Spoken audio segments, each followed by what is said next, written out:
Hello everyone. Welcome to Hope and Wellness channel. I'm Omid, your host, and today we're going to talk about fat. And we'll see what the fat is, what's the structure of the fat, and what are different types of the fat, what are the usages in the body, and we will see that if it is dangerous to the body or it's an essential nutrient. Let's get to it. Okay, so what are the usages of fat in the body? When you ingest some fat as part of your meals, your body can use it to storage energy. So when you're consuming some food, you have the energy from that meal. But when you're not consuming the food, the body is using that reserve of energy, and it can just produce some more energy for you to live. That energy and storage is using fat. So the molecule that stores the energy, stores the extra calorie that you have for future use is fat. And I said when you consume fat, the body does this. But when you consume any sort of nutrient, if it is extra, if you don't need it right at the moment that you're consuming it, it will be stored as fat. So that's the main calorie storage or energy storage for the body. The body can store energy as carbohydrates as well. We have spoken about it before. And it can be like in different parts of the body, in the liver, in the muscles, and different parts of the body as glycogen, which is a complex carbohydrate, but it's very limited. It's about 2000 calorie, like a day of energy consumption for a average human. So anything further than that, it should be stored as fat. Okay, so when I say the main energy storage mechanism of the body is fat, I'm talking about the long-term energy storage. So that's the main thing. Then cell membranes of the every human cell in the body. So the cell, the human cells, they are protected, they are separated from each other and protected from the outside by a membrane. And the main part of that membrane, the structure of that is fat. So without it, you don't have any cell. All of the cells in the body require fat to shape themselves, to structure themselves, and to live. So without them, you don't have any cells. So it is essential for the body, and you need to have it. So the fat is not, as we go through these few usages in the body, you realize that the fat is not just that flabby thing that you have on your stomach and your belly. So fat is not about gaining weight or losing weight and stuff like that. Fat is essential for a living human. What else? Fat is the basic component for many hormones. So we have different types of hormones. One series of hormones are made out of fat. So the main molecule of that, the basic molecule of that is cholesterol, which is based on fat.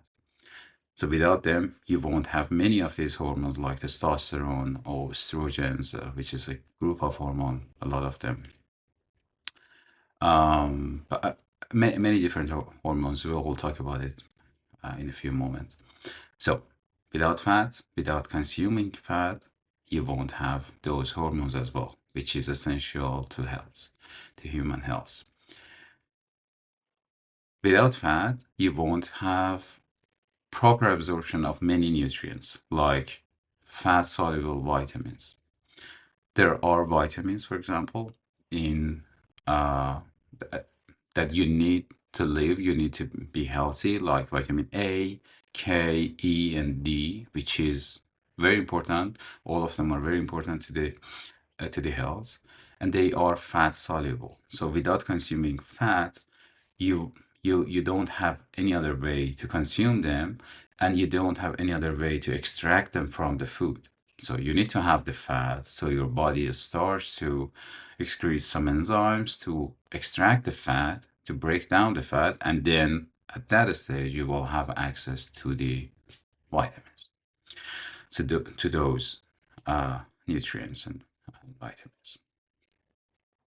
The other usages is just the physical usage of fat, which is thermal insulation. So the fact that you don't get as cold or as hot and you're protected, your internal organs are protected from the heat and cold of the outside of the environment, is because you have some fat under your skin, and without it you're just exposed to the heat uh, and cold. So it is important. It is very important to have some fat under your skin. And other than that, it is important to have some protection from the physical damage. It's like a cushion under your skin over your internal organs, so that the shock absorption, the physical impact and absorption is happening through the fat, through that fluidity, and the being like a cushion, like an extra layer to absorb uh, that impact.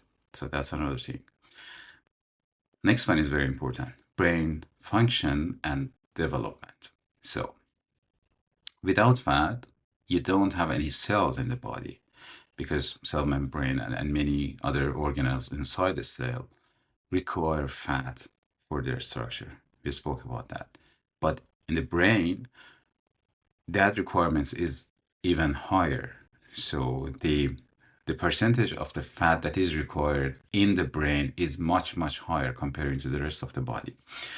So you need a lot more fat available to the brain for it to function and for it to develop. So for a child, for an infant, during the development phase, during the childhood and growing up, you need to provide it with a lot of fat for it, for the child, for the infant to grow the brain to its proper size. So it is essential for the children and for the human to keep their brain functioning and to keep their brain as it should be, with the proper number of the cells and formation and structure of the cells, and to develop. What do we mean by develop? So development of the brain has two different aspects to my mind. One is having proper size, proper number of the cells, and all of the different parts and sections of the brain are there and they're functioning. That's one part. The other part is establishing new connections between these cells in the brain. So every new memory, every new skill that you learn is based on these connections of the neurons. The connections, that those small connections, they require fat to create a connection. Okay, so that's very important. And then what else? The next one, inflammation regulation. This is very important. So everything that happens to the body, and the reaction of the body to the events, like a microbe comes in, a bacteria comes in, a virus comes in, something is damaged in the body and you need to repair and heal that, or you need to send an army of the cells like white cells or immune system or whatever, or repairing cells to that part that is damaged. That mechanism is called inflammation. So you get inflamed, like when you hit your toe to something and it gets inflamed. That's the army of the repairing cells being sent by the body to that part to fix it. That is called inflammation. And when it happens in the right part, in the right um, organ, or if it's something that requires inflammation, it's good. So some inflammation is good because you need to heal and recover.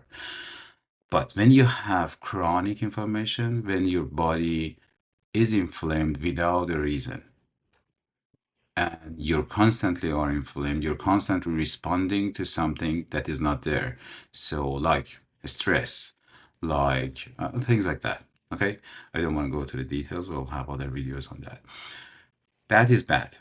How you can regulate that, how you can turn on the switch and turn it off after it's done its job. So you've recovered that part of the body that requires recovering, and you need to turn it off. The inflammation should go off.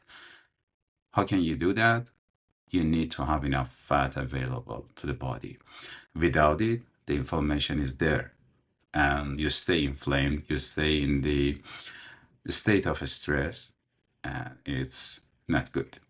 Okay, so fat is very important, and these are not only usages. I just picked a few of many different usages of fat in the body. So it is important. Let's talk about what the fat is. When we say fat, we usually think about the oily thing that drips out of, meat, or I don't know, olive oil, or we think about butter and stuff like that. But I want to give you like some insight of the actual molecule of the fat. So uh, all of the molecules in the food that we can use as energy, they are based on carbon. So carbon is the main component of all of the food that is available to the body and we can consume. So fatty acids are the basic component of every fat.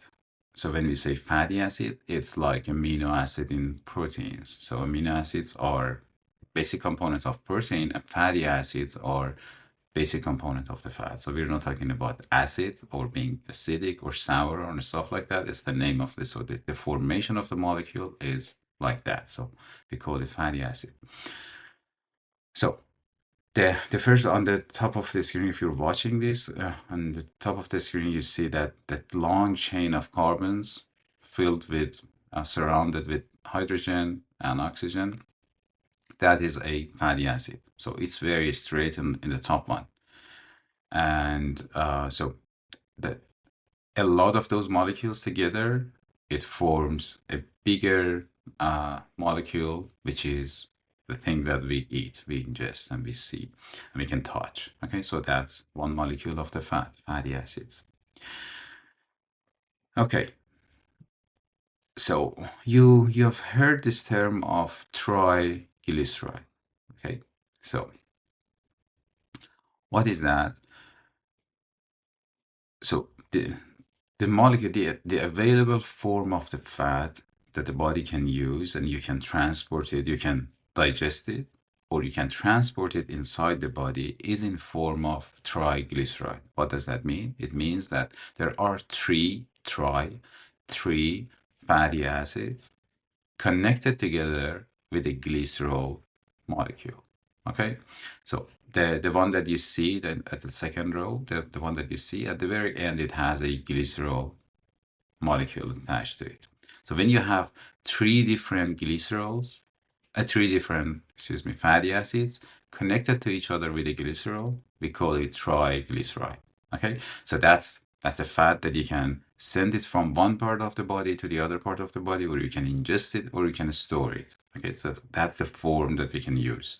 If you want to burn it, if you want to use the fat for something else other than transportation or storage, we need to break it down and separate that uh, glycerol from the end. Okay, so those at the top, those are fatty acids that are in a straight form.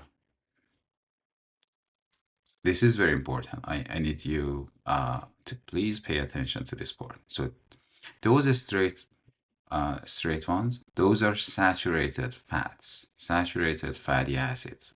So when we talk about saturated fat, and you've heard that in the context of heart disease and plaques in the arteries and stuff like that, which they say that the saturated fat is very bad for you because it's going to clog your arteries and it's going to block the blood flow to the brain and to the heart, and you get a stroke and you get heart attack and you will die because of ingesting a lot of saturated fat. So that's the context that you will hear that name, and they put it on the food label of the packages.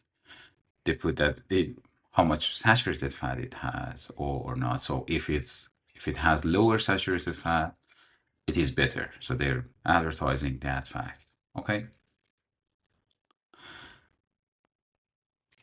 So those top ones, those are saturated fatty acids.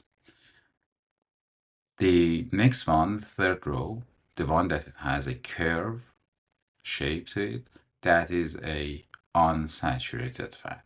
And because of that double bond in the middle, we call it unsaturated. So it's not filled and saturated with all of the hydrogens around it. So what is it important?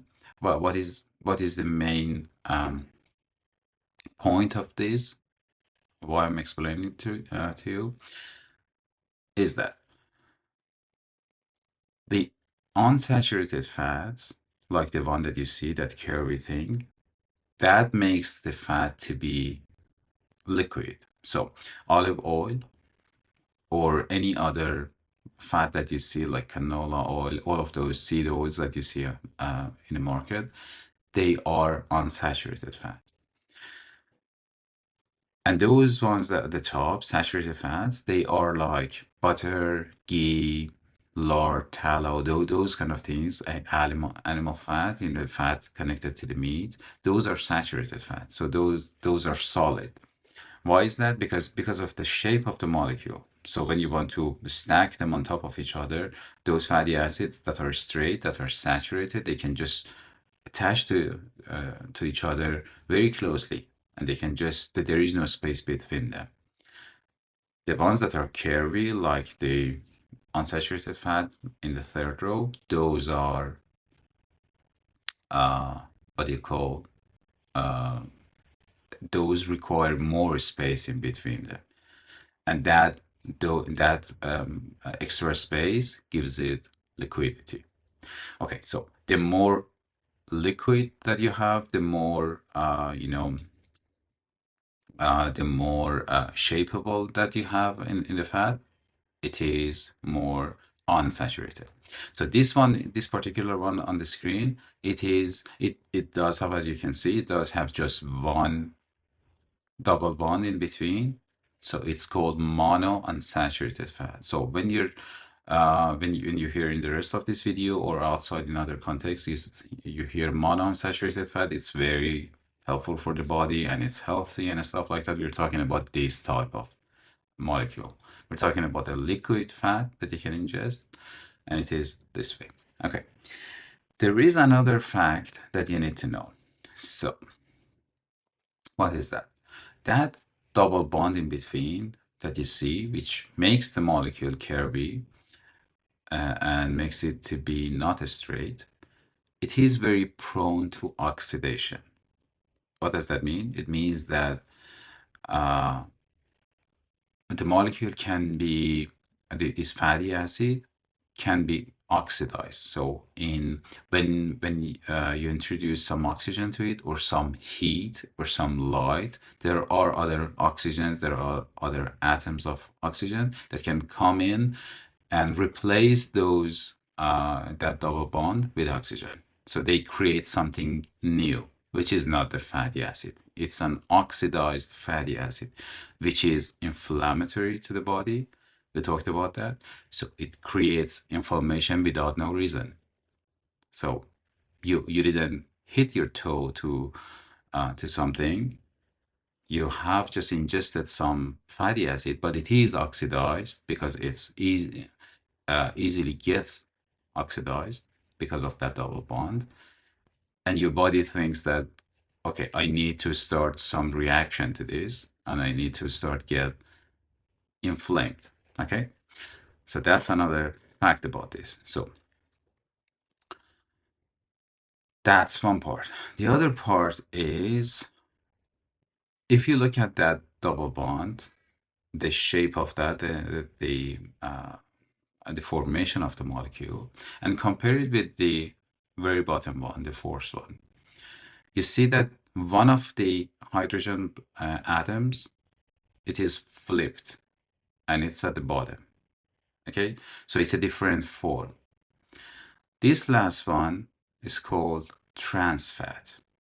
Okay, so you've heard this in the context of trans fats are bad, or they call it hydrogenized fat as well. It's a bit different. I'll talk about that. So if you hear hydrogenized fat or trans fat, it is this. So very similar to other fatty acids, but that double bond in between is just flipped. So why it is important? Because it's not this molecule, the trans fat, that one at the very bottom, it's not recognizable to the body. Your body doesn't know what to do with that. That fat doesn't exist in the nature and it doesn't have any usage. So if you leave it outside, no other animal can eat it. No other living organism can consume it. It's not useful. It's just it's some liquid that you can use as oil. Okay, and the fact that this so it is started the this molecule, this type of fat coming to the industry and coming to foods and stuff. It has started from uh, I think it was some engine oil or something like that that they used many years ago, 80, 100 years ago. And then they thought that, okay, we can use this in food as well, and it started all from there. It is now banned, so it's like few years that it is banned in many countries. So we know that it is dangerous and it's not useful in the body and it's inflammatory and stuff, but you can still see it in many processed food. The fact that you don't say so, so they because it is banned, they cannot put it on the food label. But there is a threshold that if they put it in the food below that threshold, they can put it on in the food, but they can just ignore mentioning it. So they can just omit the fact that it is in the food. So you don't see it, but it's there in limited amount, which is enough to make you sick. Okay, so what's the relation between the third type, the monounsaturated or the unsaturated fats, and the one at the bottom, the trans fat? They are very related. So remember that I told you those seed oils that you get that you see in the market, like canola oil or safflower oil or things like that, or olive oil for that purpose. All of those are unsaturated fats. So they have that double bond in their fatty acids. One of them or many of them. It can be polyunsaturated fat. So many of those double bonds. And as I talked about it, those double bonds are easily get rusted, easily get oxidized uh, when you introduce them to heat, light, or oxygen itself. So when you open that bottle of canola oil, it is starting to get oxidized, which is very different from the butter or lard or tallow or ghee. When you open a bottle of ghee and leave it there in the light, in the open air, it doesn't get oxidized because it has a lot of saturated fat and it's protective and it's stable. It's not like that double bond unstable. Okay. So what happens when that fat gets oxidized? It becomes something unnatural to the body, like the trans fat. Okay. Okay. So one more fact, and we go to the next section.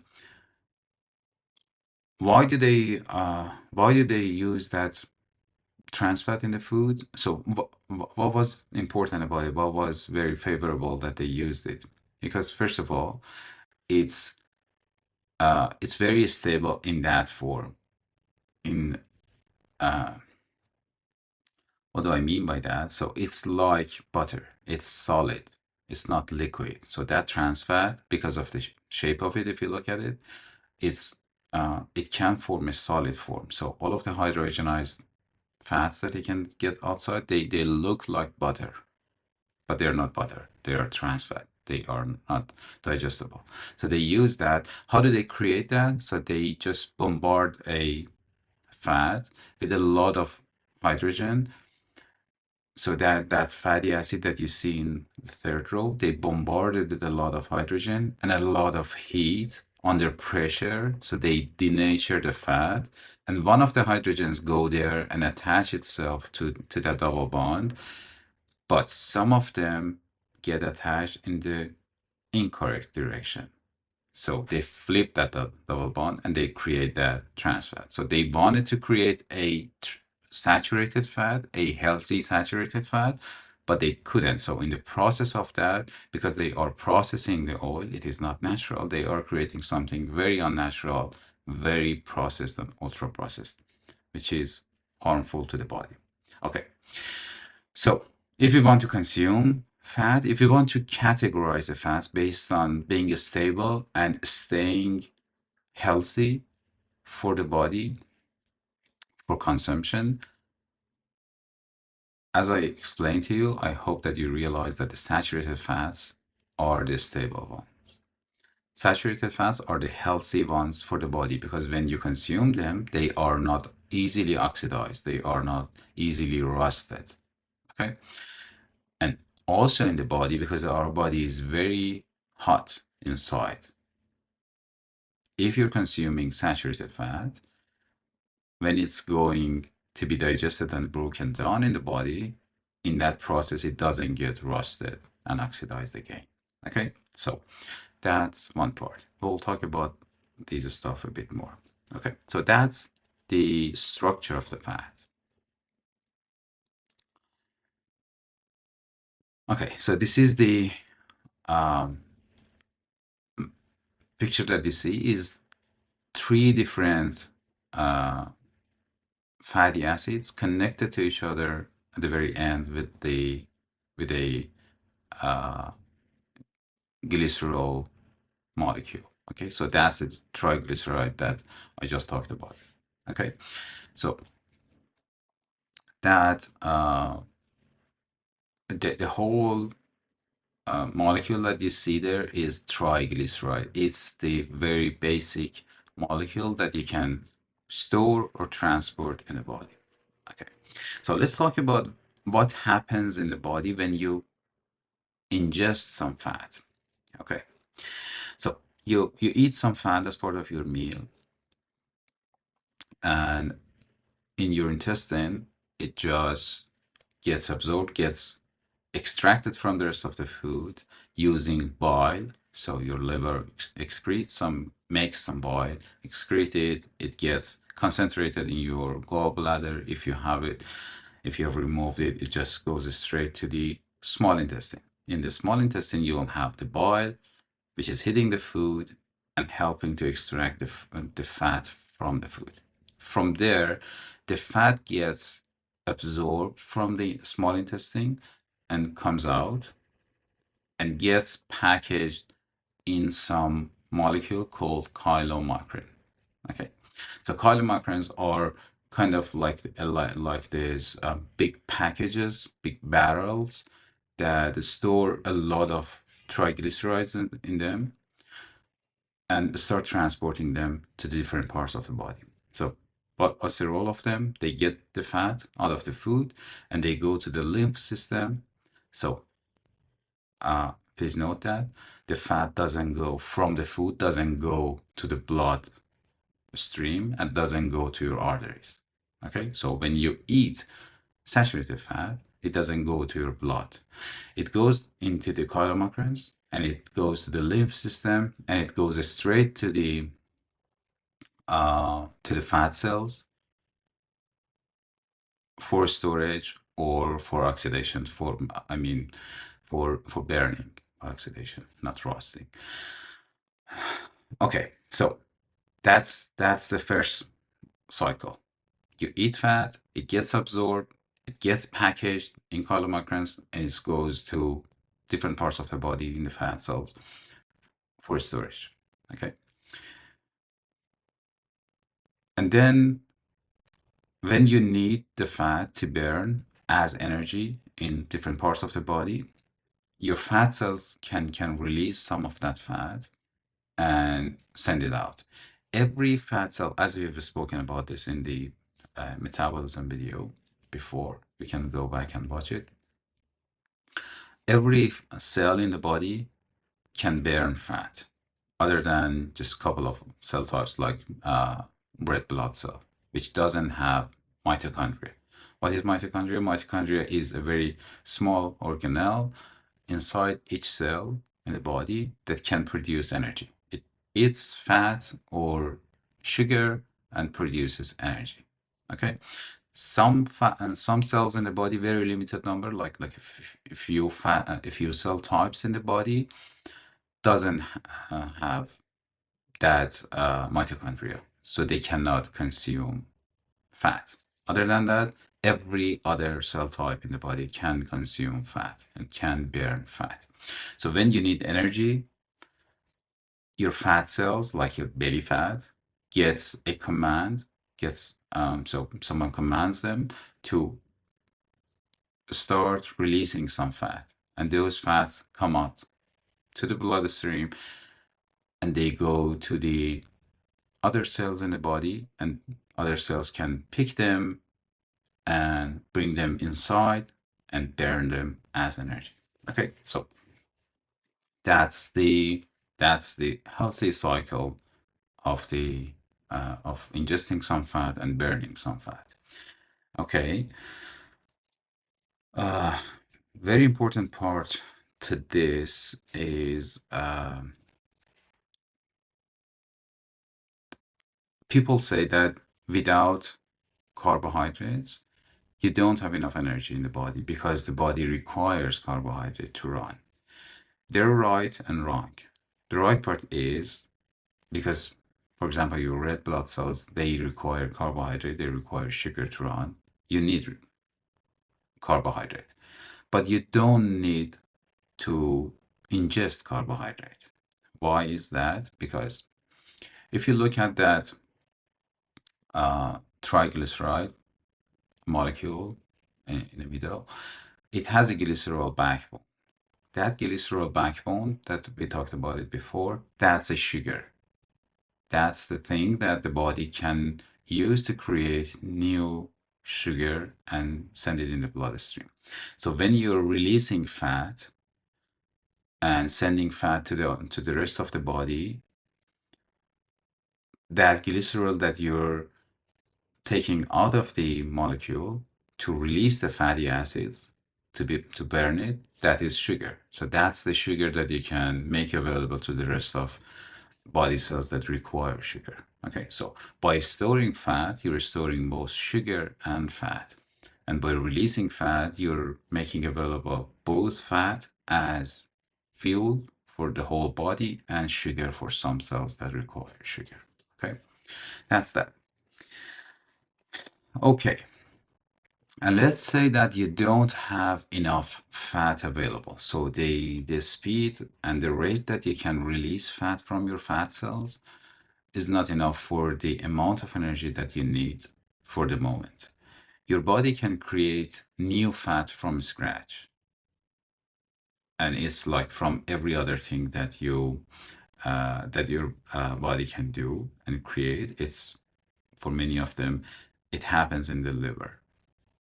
So your liver can convert other things to fat, like carbohydrates, sugar, fat itself, and also protein. So when you have them, if it is required, your body, your liver can convert other things to fat and send it outside for storage or for burning. Okay? So your body can create fat and will create fat and carbohydrates as well. Okay? Okay, so the the next thing that I wanted to talk about is VLDL. So what is VLDL? So I want to talk about these molecules of LDL, HDL, VLDL, and stuff like that because it is very important when we talk about heart disease and clogging the arteries and stuff like that. So VLDL, uh, very low density lipoprotein. So it is a molecule that your liver create, and it's packaging a lot of fat, a lot of triglycerides in them, and it sends it out for the rest of the body to use. So if you have, so the difference, I hope you understand this, the difference between ingesting some fat and making it available to the rest of the body and creating a fat from scratch in the liver is these two different molecules. So the first one, chylomicron, comes from the small intestine and it brings the fat to other parts of the body for storage or for as a fuel to burn. VLDL comes from your liver and brings the fat to the rest of the body. So you're creating new fat. Out of the fat, out of the sugar, out of everything. Okay. So that's two different transportation that is happening inside your bloodstream.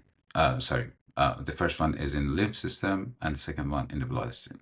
So when you measure your triglyceride in your blood test, you're measuring actually the number of the fat cells that are going around your uh, body in the bloodstream. So you're measuring those. But you usually, when you're talking about the lipid panel and the, testing the fat in your bloodstream, you're talking about LDLs and HDLs and stuff like that. Let's talk about those as well. So the name is very similar to VLDL because they are lipoproteins. They are molecules that are uh, created in the same structure, but the function is a bit different and the size and the stuff are a bit different. Okay, let's talk about them. So there is this type of molecule that is called steroid. Okay, and steroids are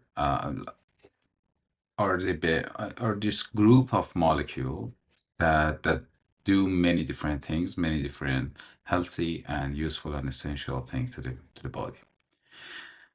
Okay, so what are steroids? Different type of them. For example, hormones. You've heard this in the context of bodybuilding and stuff, or uh, athletes. They might use steroids and stuff like that, or you might have some cream, some topical cream that is a steroid cream, or you might get injected by a steroid because you have some inflammation and stuff.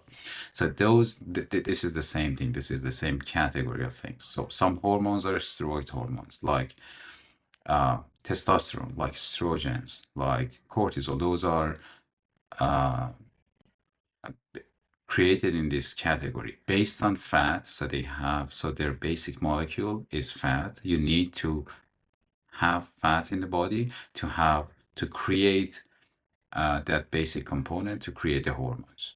And vitamin D, by the way, is also created based on that. So without fat, you won't have enough vitamin D. You can't create enough vitamin D. So, and cholesterol is another type of that, which we talked about it. So let's talk about HDL and LDL as well. So those VLDL molecules that come out of your liver and takes fat into different parts of the body, they go and they um, discharge their fat, their content to the different parts of the body wherever it's needed, and they shrink, they become smaller. When they become smaller, they will become LDLs, low density lipoproteins. Like, what is lipoprotein? Lipoprotein is a molecule that has lipid and protein together. So it is a package of fat and protein together that takes nutrients around the body. So it's like a shuttle bus. Okay. So you send VLDLs as a main source of energy or nutrients around the body and components and basic structures, vitamin E, the different things to different parts of the body. When when it has done its job and the passengers are getting off that shuttle bus, it becomes smaller and it becomes LDL, for example.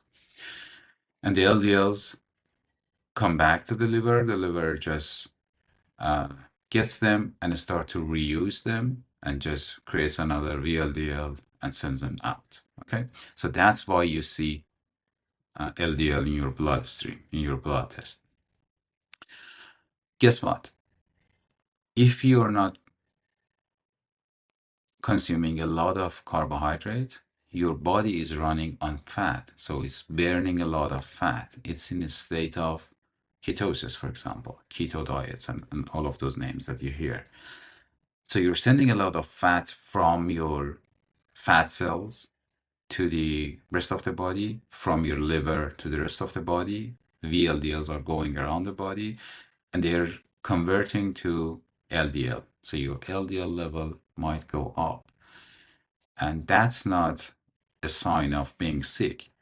That's only a sign of having a lot of different different molecules going around and taking energy and you know c- components and just delivering them to different parts of the body. Okay, so that's it. It's not a dangerous situation, and it goes up, it goes down within a day. The levels of LDL is very different, much higher, much lower, and it's not. So when you go and do your blood test, it's just a point in time. So 2 hours later, 2 hours before, the level was different. Okay,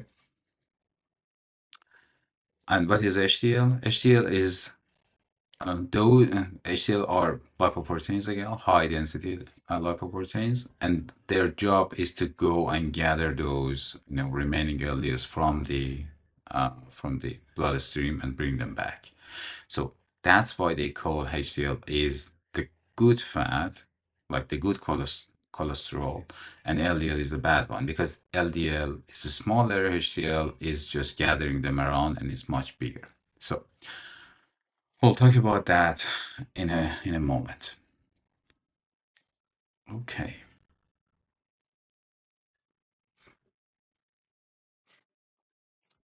Well, let's talk about weight gain. So when we're speaking about fat and consuming fat and stuff like that, everyone thinks about weight gain and getting actually fatter or leaner. Let's talk about that. So why do you gain weight? As we spoke about it, it's because you're storing some energy for later use. Okay. So uh, these fats are going around the body in the bloodstream from one part to the other part, as we just spoke about. Why do you store them, and what is causing the fat cells to store the fat instead of releasing the fat? Okay, so sometimes you need the fat, you need to burn the fat, and the fat cells are releasing some fat for the other parts to use as energy. Sometimes you're using the fat in the bloodstream to store energy. So, what is the key? Who is the commander there? It's insulin. We have spoken about this before in previous videos in diabetes, for example. Go and watch them. It's a series of videos, six of them, and it talks about diabetes and the role of insulin in the body. But very quickly, insulin is the commander. So when your insulin level is higher than normal, your body is in a store mode, is in build mode. Okay, so it whatever is available, it starts to store that. Uh, and so what brings the insulin level higher than normal? It's carbohydrates and sugar. Okay, so when you consume sugar, sugary food, or carbohydrates, it brings your insulin so much high that your body requires to store whatever is available in the bloodstream as fat. And it is the sugar itself which caused insulin to go high. It can get stored as fat, and it is the fat in the bloodstream that can get stored as fat as well. Okay, so that's why you store some fat, you get fat. Okay, what else can bring the insulin high? Protein. But the the increase in the levels of the insulin, which is caused by protein, is very modest. It's a little amount. So the insulin comes up and it uses the what you call the protein, and it does its job and it just goes down after that. But with the carbohydrates, the impact is much bigger. So the level that the insulin goes up is much bigger, is much higher, and it stays high for longer. Okay, so it's much more impactful. So, very shortly, without going to much detail, if you don't want to get fat, you need to limit the amount, to limit the rise of the insulin in, in the body. And what does that? Just look at the screen. Fat does that. So if you consume carbs, your insulin goes high and you start storing fat. If you eat protein, your insulin level goes a bit high. But if you consume fat, you're not getting fat. So you're getting energy, you're getting a delicious food like some fatty meat, but it's not making you fat. Okay? So that's the mechanism of weight gain. So don't be afraid of fat. And fat doesn't make you fat. Fat is just as we explained, just a uh, essential nutrients for the body, and it's not making you sick or fat. But carbs are not essential, as we spoke about it. Carbs are the things that your body cannot tolerate, and it starts to get rid of them. In the process of getting rid of the carb in the bloodstream, the sugar in the bloodstream, you're restoring everything in the fat cells, including extra sugar in the bloodstream and extra fat in the bloodstream. And that's why you get fat. Okay. Okay, so that's the weight gain. Let's talk about heart disease. Another very important topic when we are talking about fat is heart disease, because everyone is afraid of fat because of one of these two reasons. One is you think that you're getting fatty and you're getting out of shape. And the other one is you think that you're going to have a heart attack and you die out of, your arteries getting clogged and the bloodstream is not flowing as it should be and stuff like that. So, cardiovascular disease, CVD, and the plaques. Let's talk about those. What are the main components of the plaques? I don't want to go to too much detail here. I will have another specific video about that. But very quickly, the plaques in the arteries, those um, sticky things that are in the arteries, that they are limiting the blood flow. What are those plaques that you hear? So they are saying that it is caused by cholesterol and LDL. And what is LDL? Previous slide we talked about it. It's low density lipoprotein. It's the molecule that is carrying different essential components for the fats for every cell type in the body, and it's like for example carrying vitamin E, carrying cholesterol, which is very important. It's part of the cell membrane. It is carrying fats as fuel or as structural components. So that LDL appears in the plaque, uh, and they say that because there is LDL there, that is the causal effect of the LDL. So they're saying that you have a lot of LDL, and that LDL is creating the plaque, which is wrong. So let me give you this example. Let's say there is a house on fire, and there are some, and you're seeing, like, you're observing that situation from outside, and you see a lot of fire trucks and fire brigade is there and they're working and stuff. And you look at the other side like another day and you see another building is on fire and there are a lot of fire trucks there, and you easily can conclude that every time that I see some fire, there are some fire trucks. So it appears that the fire trucks are causing the fire. They are the reason that the fire starts in the first place. But we know that it is wrong. And that's the same story with plaques. So LDLs are appearing and are present in the plaque, but they are not causing the plaque. They are coming there to provide different things. They are coming there to heal the plaque, but they get stuck there. And then what happens, why it's getting bigger and bigger and why it's causing the problem? Because the damage is done to the artery. LDLs are coming in to heal that, and then white blood cells are coming to get rid of those plaque, and they start to eat them, and they just get bigger and bigger. So it's a combination of some damage to the arteries, some LDL as a structural component, or I don't know, some healing mechanism that they appear to be there, and then some white blood cell macrophages that come in to eat those things and to get rid of them, but they get stuck there. Okay, so the problem is much more complex than just eating fat makes you have arteries plaques. Okay, so what else is in the plaque other than LDL? It's calcium. Okay, so in another very abundant material in the plaque is calcium.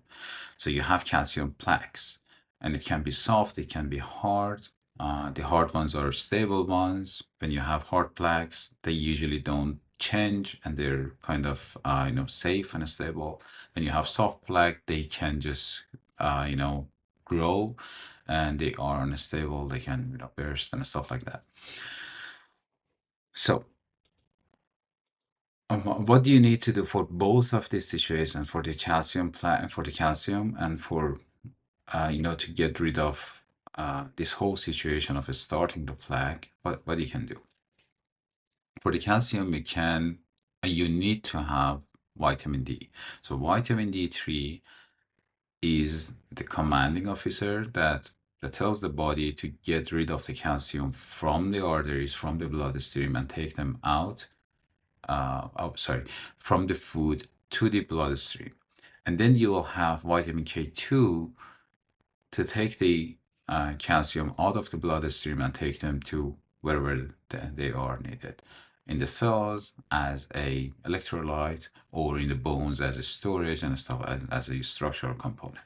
Okay, so with both vitamin D3 and vitamin K2, enough of them, you will have calcium in the right place. So you won't have calcium in the arteries that is causing plaque. That is very important. So where do you get vitamin D? You can make them by going to sun, under the sun. So the sunlight commands your body to make some vitamin. And you can consume that vitamin D. But very important, this is very important point. In order to make vitamin D, you need to have cholesterol available in your body. And you need to consume fat and cholesterol to have enough cholesterol available to make vitamin D, to get rid of that calcium. Okay? That extra calcium. So you need to eat fat to make your arteries healthy. Okay? Other point. When you're consuming fat, you're actually consuming some vitamin D as well. So, for example, some grass-fed butter or lamb or beef, if it's fatty part of it, it has vitamin D stored in them. So you're consuming vitamin D as well. So going under the sun, consuming fatty meat or some butter or ghee or things like that that has vitamin D gives you vitamin D. And because it is fatty, gives you the basic component of the fat and cholesterol, which is the precursor to create cholesterol, uh, which is precursor to create vitamin D in the body. So you will have vitamin D in that sense. How do you get vitamin K2? From the fatty meat, from butter, from ghee, or you need to supplement both of these, which I don't recommend. Because you can get everything from your food. You don't need to supplement anything. Okay, so vitamin D3, vitamin K2 gets rid of the calcium. What else? In the in your arteries can start a plaque. It's like uh, different conditions in the arteries, like the shape of the artery, like the flexibility of the walls of the artery, the epithelial cells in the body, in the arteries, and those stuff. That is very important. Which with healthy food, you can have that flexibility in your arteries, and make the situation a bit better. But the important point is the plaques in the artery, they are not directly caused by the ingested cholesterol and ingested saturated fat in your food. Okay, let's now talk about how we burn the fat. Okay, okay, let's talk about fatty acid metabolisms. Okay, and so the metabolism of fatty acid in the cells, we have talked about it a bit before. It happens in the mitochondria in each cell. So every cell in the body has some organelle, something, a living organism inside it, which is called mitochondria, which is the powerhouse of the cell, which creates energy for the cell. Okay, so they can get the fatty acid and they start working on it, oxidize it. So they use oxygen. That's why you breathe in oxygen to oxidize the fat and carbohydrates and other things and create energy out of them. Okay, so that's the way that you burn fat as energy. Okay. So what happens when you're in the state of fat burning and you are not consuming carbs and your body is running like very good on fat, what happens to the brain energy? There are some parts in the brain that require sugar, and they can use the sugar that your body creates when it's breaking down the fat. That glycerol that becomes sugar and goes to the brain. But the rest of the brain requires more energy, requires a lot of energy, a lot of sugar, which is not available when you're in fat burning mode. So what happens to that?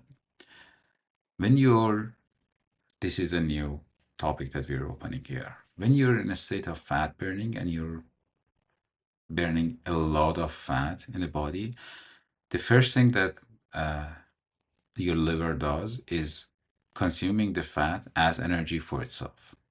Okay, so it fills itself with uh, with energy and uses everything that it needs, and then it sees a lot of more fat available, and it starts to burn more, but it doesn't need that much of energy, and the extra energy that it's producing becomes ketones. What are ketones? Ketones are a byproduct of burning fat in your liver.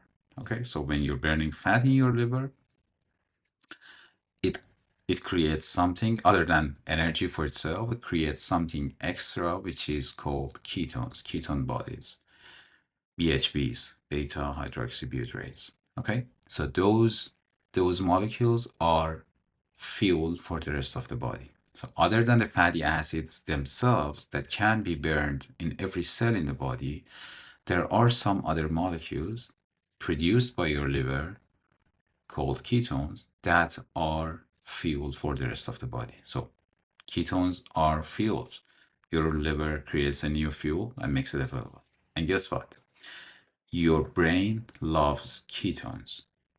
So your brain loves ketone even more than sugar. So when you make some ketones available to the brain and some sugar available to the brain uses ketones more readily comparing to the sugar.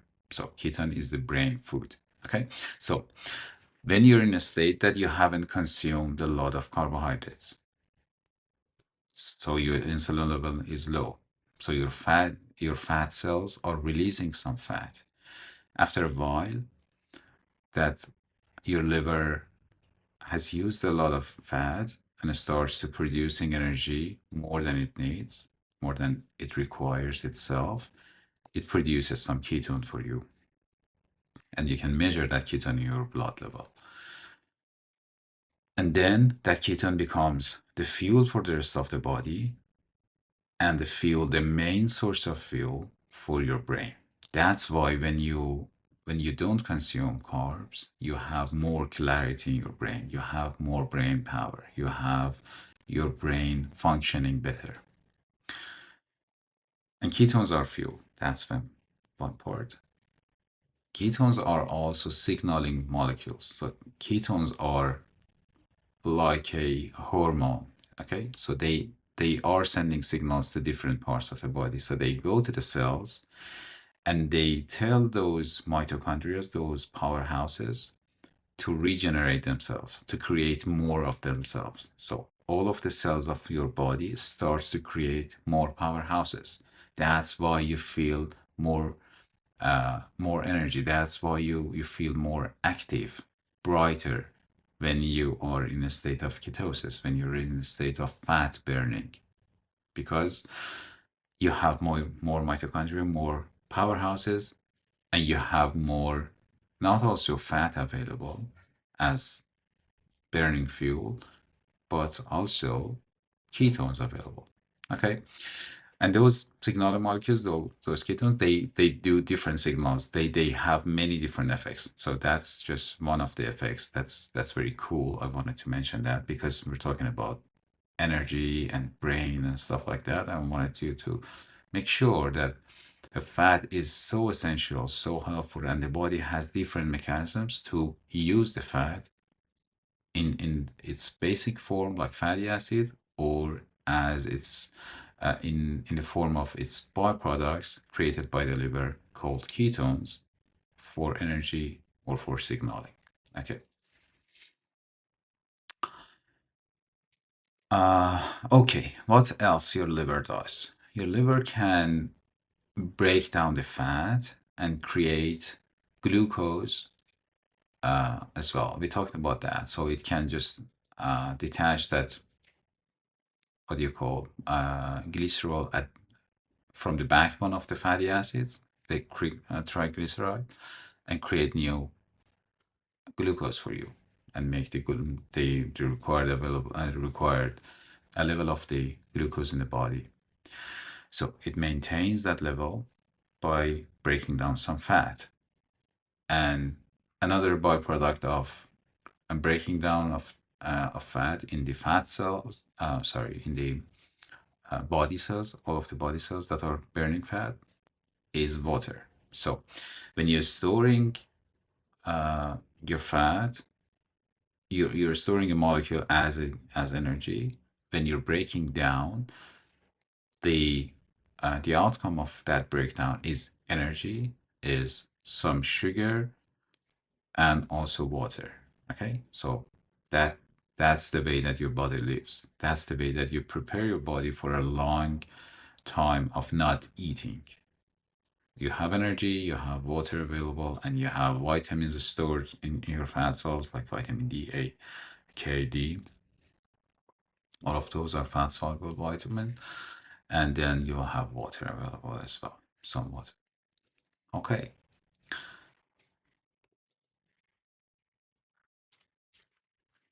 Let's talk about the different type of classification and categorization of fats. Okay.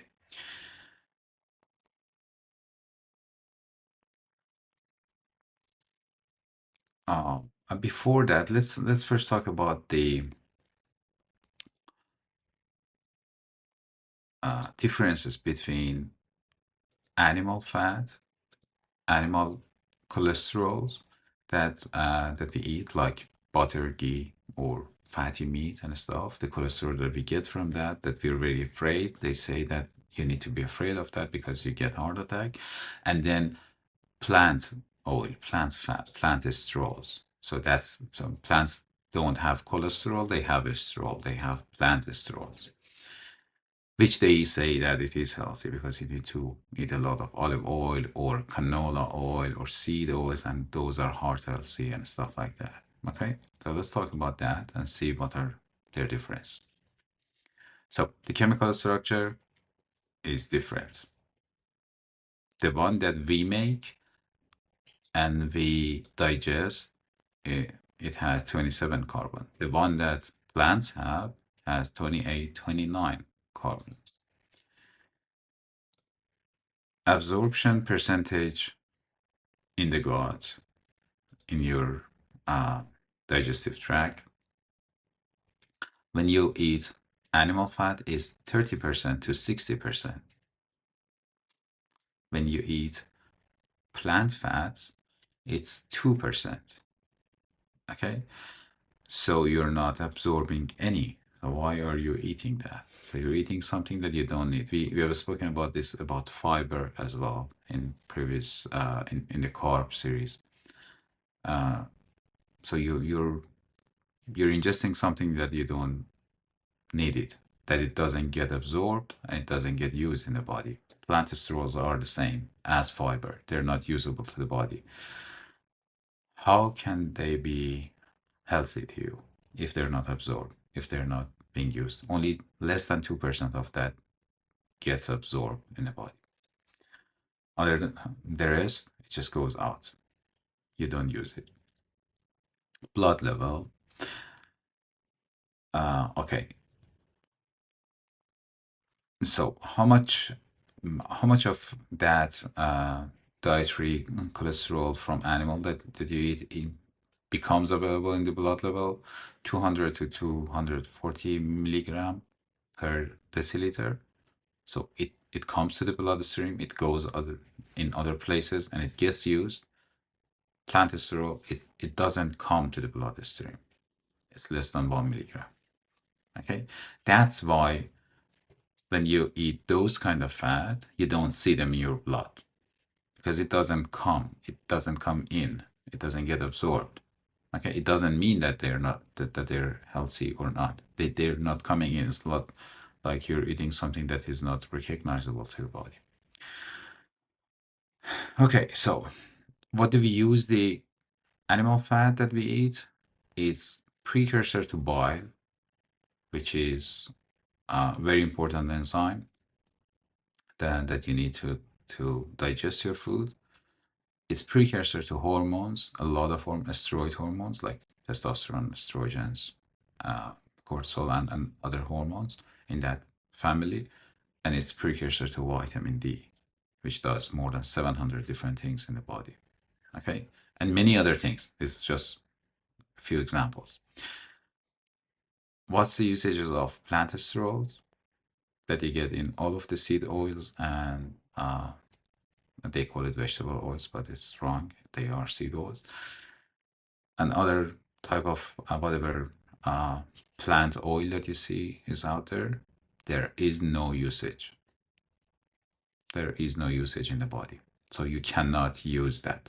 It's just some um, slippery liquid that you you eat, it goes out, it doesn't do anything to your body.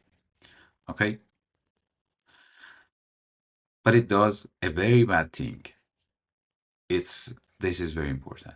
So you have heard that canola oil is heart healthy, and it's good for you because it lowers down the cholesterol in your body, okay, in your bloodstream. There are two reasons for it. One of them you've seen here, it doesn't get absorbed as much, so it doesn't go in your body. And the other thing is because that estrol, that plant estrol that comes into the bloodstream, it makes your body think that it has enough cholesterol. So it doesn't produce cholesterol, and it blocks absorption of the other available cholesterol in the food. Okay, so you're not absorbing other cholesterols the actual cholesterol that your body requires, and you're not producing enough cholesterol as well. Okay? And that's the bad effect of plant sterols. That's the bad effect of these seed oils and stuff. That's one of the bad effects of them. Okay? So you don't need them. First of all, it doesn't get absorbed, and it also does bad things. It's anti-nutrient. It's not a nutrient for your body. Okay, that's a very quick comparison of those two sources of fat. Now let's talk about different categorization of the fat. Okay, so we have talked about what saturated fat is very quickly, reminding you. Saturated fat is those straight lines of the fat. They are very stable. They don't have the double bond. They don't get oxidized and rusted very easily.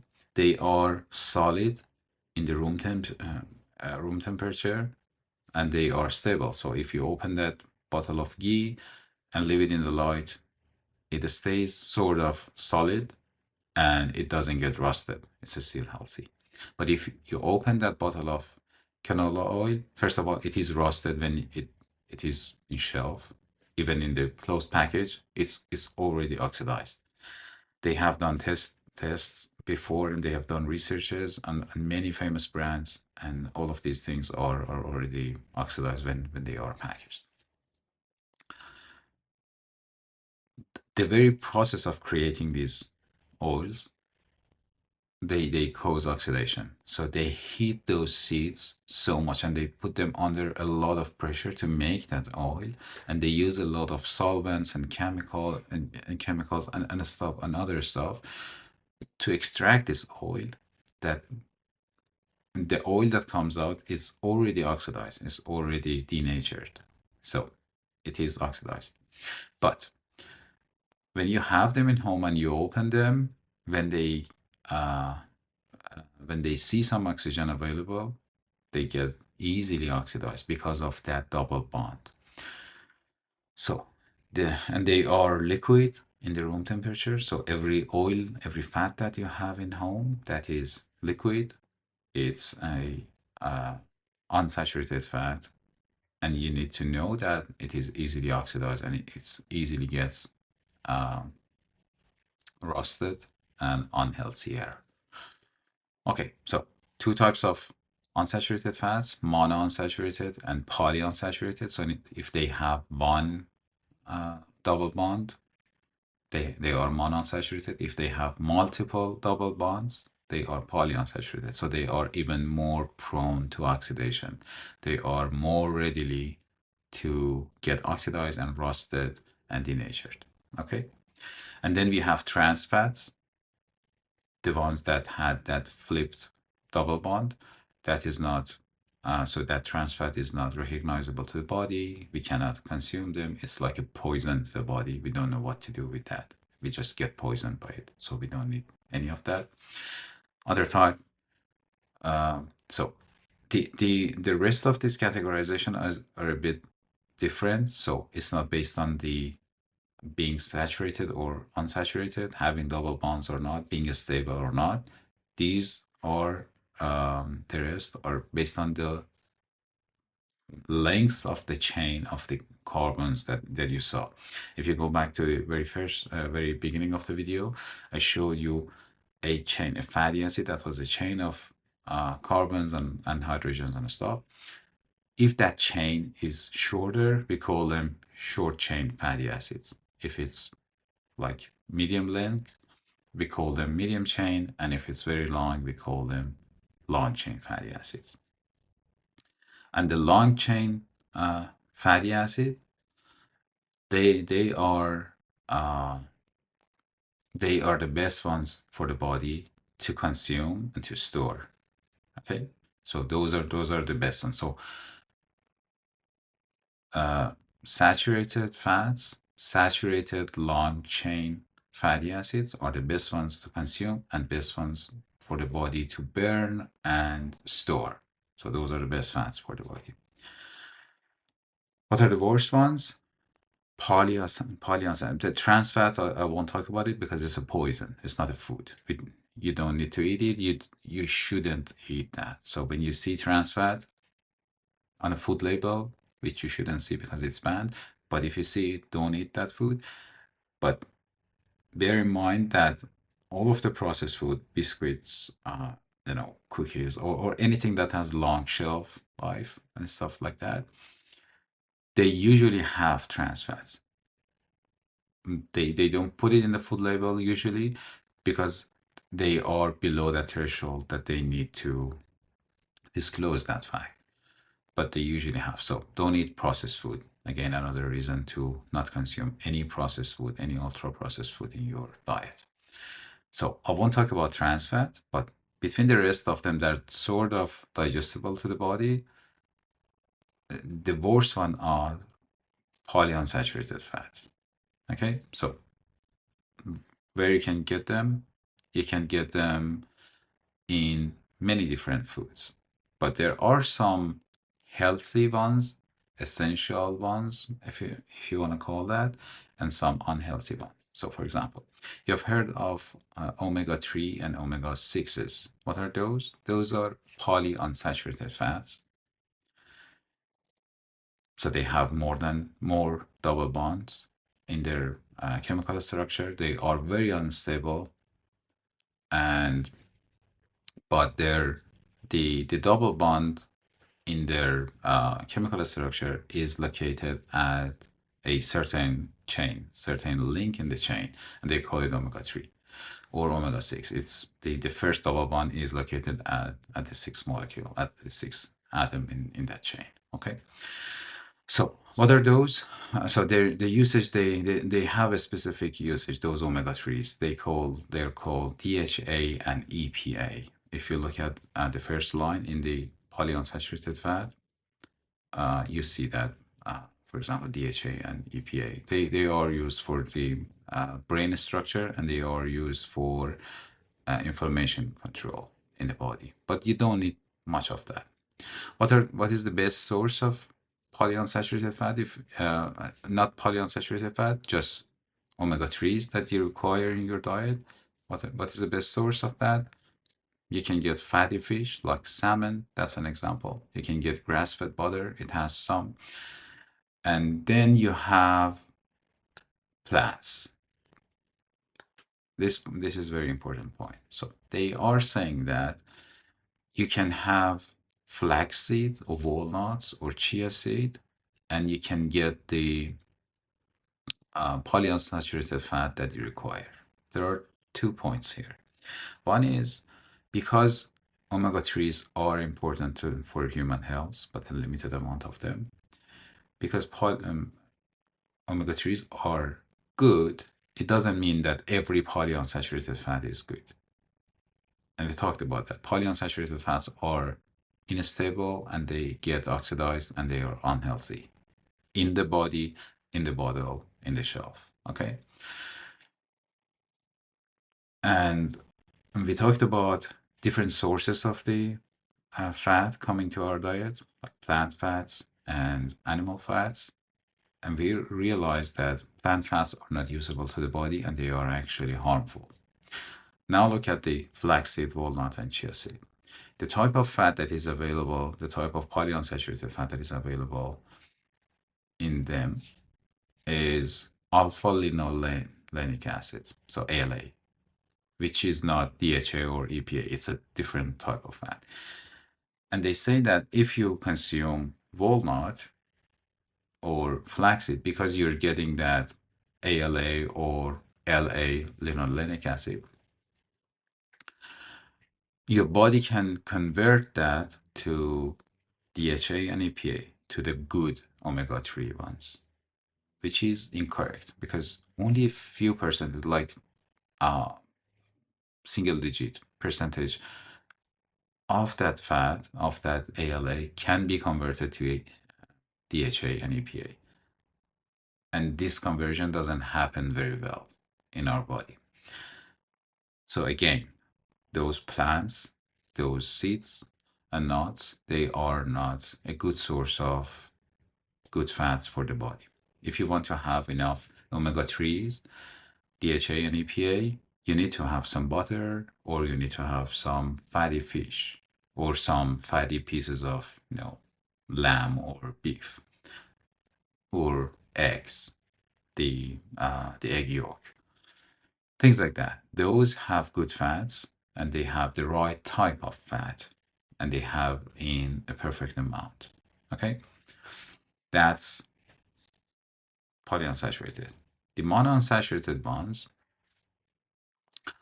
uh, this is very important. So when we talk about butter, ghee, and lamb, beef, and stuff like that, everyone talks about saturated fat. So we think that the a block of butter is 100% saturated fat because it's solid in the room temperature, and they advertise that it's not healthy, and if you eat it, you all die of heart attack and stuff like that.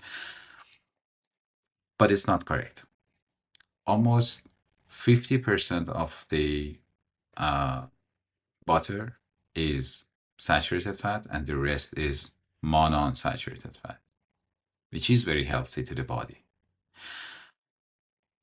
And when it comes in the form of butter and ghee, it's protected by the saturated fat. So monounsaturated fat is unstable, less than polyunsaturated fats, but it is unstable and it gets oxidized. But when it's combined with that saturated fat in the butter or in lamb or beef or fatty fish and stuff like that, it is protected and it's more stable. Okay, so when you consume grass-fed butter, for example, you get those long-chain fatty acids like palmitic acid and stearic acid, which is the form that your body makes itself.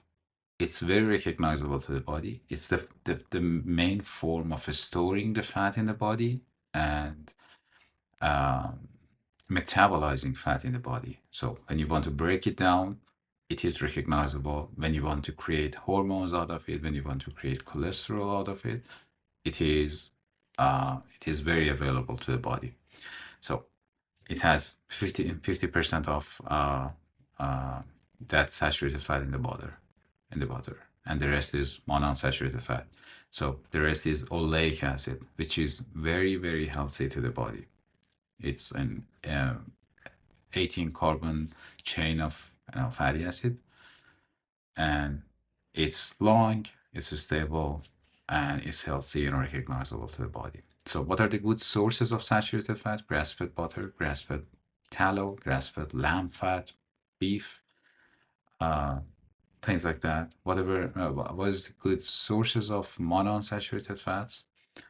Again, grass fed butter, grass fed lamb fat, olive oil, and stuff like that. Okay, so these are the things that you can use in your food, these first three categories. Okay, so we can eat some butter, we can eat some olive oil or some flaxseed. So these are things that we can eat. Trans fats, that red one in the middle, you don't need to eat it. So where you get trans fat, margarine, French fries, so every French fries that they get, it has trans fat, crackers. Those are trans fats, so don't eat them. Crackhead biscuit and those kind of things. So the rest of the categories, based on the lengths of the chain of the fat, is they're interesting as well. Let me talk about those as well. So, for example, the short chain fatty acids, they are because they are smaller and they're so small that they can easily get passed through all of those different stages that I explained to you, chylomicrons and going to the lymph systems. They can just skip all of those and they can be used right away. So, for example, these short chain SCFAs, short chain fatty acids, they can be used right away in the small intestine as a fuel for the wall cell of the small intestine. So that they are food for the small intestine. And if they get passed, if they get absorbed, they can be easily used in the rest of the body. So they are very healthy, they're very good. What is the very good source of uh, those? let me give you a very famous one of this SCFA. That's called butyric acid. Butyric, BUT, butter.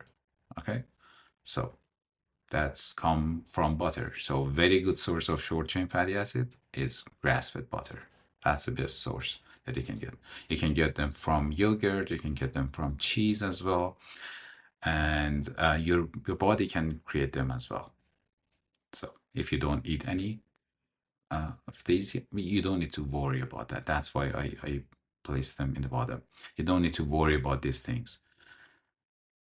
These things happen, and your body can create some of those, or you can get them with the rest of the food. The foods that you need to think about is those first three lines, first three bands. Saturated fat, you need to eat a lot.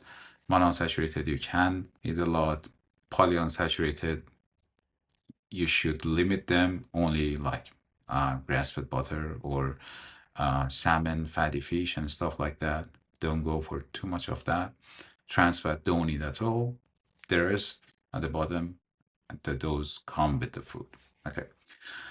The next category, the green band, after short chain is medium chain fatty acids. Those are, if you have heard of coconut oil and MCTOs and stuff, in that context, you have heard this name. So the lengths of the chain are medium, like from 8 to 12. So 8, 10, 12 carbons. Those are medium chain, and these are very good. So these are getting easily absorbed. They skip the all of those stages as well and go directly to the bloodstream and go to the liver. So they're not that small to get used right away.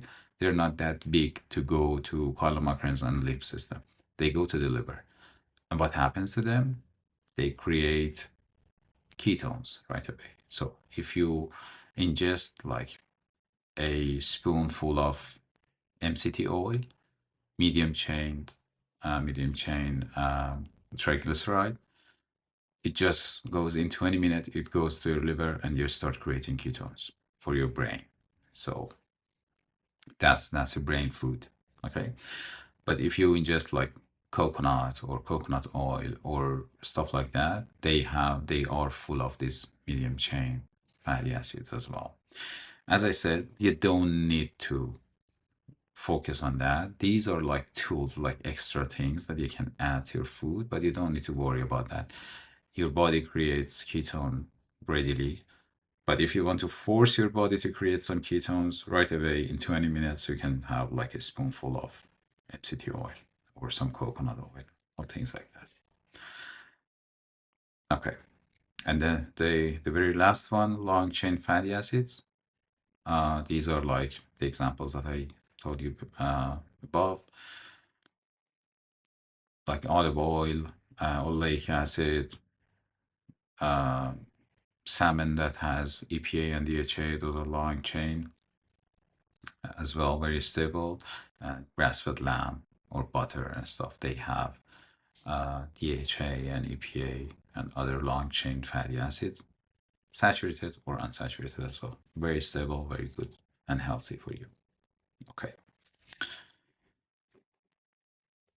Okay, so I hope that you picked up a few things and it was interesting to you. Very quickly, let me summarize that to you. Fat is not dangerous to your body. Fat is essential food. Fat, the dietary fat that you have in your meal is the basis of a lot of hormones and a lot of essential molecules like cholesterol, which is required for the cell membrane and your brain and the neurons and connections in your body. And to live healthy, you need to have that.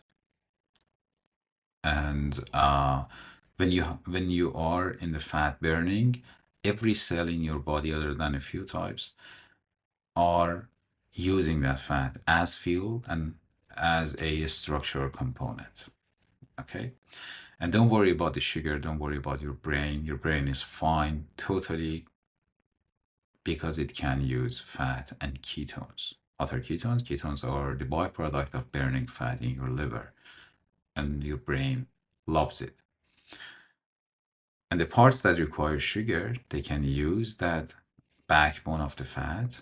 And when you're burning fat, you will make available some sugar to your body. So your body is totally fine on butter. A spoonful of butter gives you everything that you need, from vitamin D, K, E, and other fat soluble vitamins, to the fat itself that is the fuel for your body, to the ketones that will be created because you're eating some fat and you're in a state of fat burning, and to the sugar that your red blood cell needs because it is getting extracted from the fat.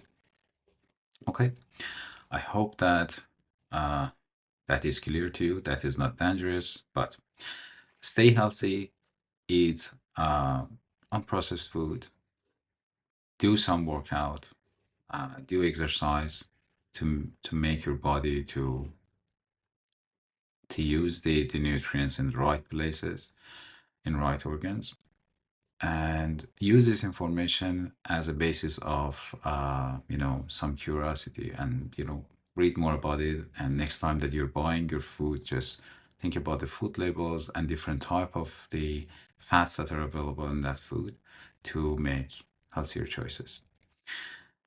As always, this is not a medical advice. I'm not a doctor. I'm not your doctor. And you need to discuss whatever health condition that you have with your doctor. Just use this information to have richer conversation and more relevant conversation with your doctor. Okay. Have a good one. And until next time, let's focus on hope and wellness.